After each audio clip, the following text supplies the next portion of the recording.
തെന്നിന്ത്യൻ സിനിമാ രംഗത്ത് കഴിഞ്ഞ കുറച്ച് വർഷങ്ങൾക്കുള്ളിൽ നിരവധി പുതുമുഖ നടിമാർ വന്നിട്ടുണ്ട്. എന്നാൽ ഇവരിൽ കുറച്ചു പേർക്ക് മാത്രമേ ജനപ്രീതി നേടാനായുള്ളൂ. ഇതിലൊരാളാണ് മമിത ബൈജു.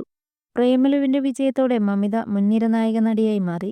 തെന്നിന്ത്യയിലെ താരമായ മമിത മാറുമെന്ന് ഉറപ്പിച്ചിരിക്കുകയാണ് ആരാധകർ. മമിതയുടെ പുതിയ സിനിമകൾ ആരാധകർക്ക് വലിയ പ്രതീക്ഷയുണ്ട്. വിജയ്ക്കൊപ്പമെത്തുന്ന ജനനായകൻ എന്ന സിനിമ അണിയറയിൽ ഒരുങ്ങുന്നുണ്ട്. ഇതിനൊപ്പം സൂര്യ, ധനുഷ് എന്നിവരുടെ സിനിമകളിലും മമിത അഭിനയിക്കുന്നെന്ന് റിപ്പോർട്ടുകൾ. പോർത്തോയിൽ എന്ന തമിഴ് സിനിമയുടെ സംവിധായകൻ വിഘ്നേഷ് രാജയുടെ അടുത്ത സിനിമയിൽ ധനുഷാണ് നായകനെന്നും മമിതയെ നായികയായി പരിഗണിച്ചെന്നും റിപ്പോർട്ടുകളുണ്ട്. സംവിധായകൻ വെങ്കി അത്ലൂരിയും സൂര്യയും ഒന്നിക്കുന്ന അടുത്ത സിനിമയിൽ മമിതയെ നായികയാക്കും. ഈ സിനിമകൾ വന്നാൽ തമിഴ് സിനിമാ രംഗത്ത് നിലയുറപ്പിക്കാൻ പോകുന്ന അടുത്ത മലയാളി നടിയായിരിക്കും മമിത ബൈജു. നയൻതാര, അമല പോൾ തുടങ്ങിയവരുടെ വിജയഗാഥ മമിത ബൈജുവിനും ആവർത്തിക്കാൻ പറ്റുമെന്നാണ് ആരാധകരുടെ പ്രതീക്ഷ. അതേസമയം സോഷ്യൽ മീഡിയയിൽ ഇതേക്കുറിച്ച് മറ്റൊരു തരത്തിൽ ചർച്ച നടക്കുന്നുണ്ട്. സൂര്യ ഇന്ന് പ്രായമായ താരമാണ്. 49കാരനാണ് സൂര്യ. വിജയുടെ പ്രായം 50.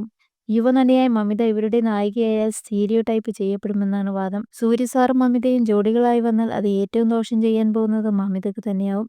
കാരണം ഒരു തവണ ഒരു സീനിയർ ഹീറോയുടെ നായികയായാൽ യങ് ഹീറോസ് ഒന്നും പിന്നെ അവർ തങ്ങളുടെ നായികയാക്കില്ല. അങ്ങനെ വളരെ പെട്ടെന്ന് തന്നെ ഫീൽഡ് ഔട്ട് ആവുകയോ അല്ലെങ്കിൽ ഫീൽഡിൽ പിടിച്ചു നിർത്താൻ മുത്തച്ഛൻ്റെ പ്രായമുള്ള നടന്മാരുടെ നായികയാവുകയോ ചെയ്യണം. ഇനിയിപ്പോൾ പെങ്ങൾ റോൾ, വളർത്തുമകളൊക്കെയാണെങ്കിൽ നല്ലതാവും.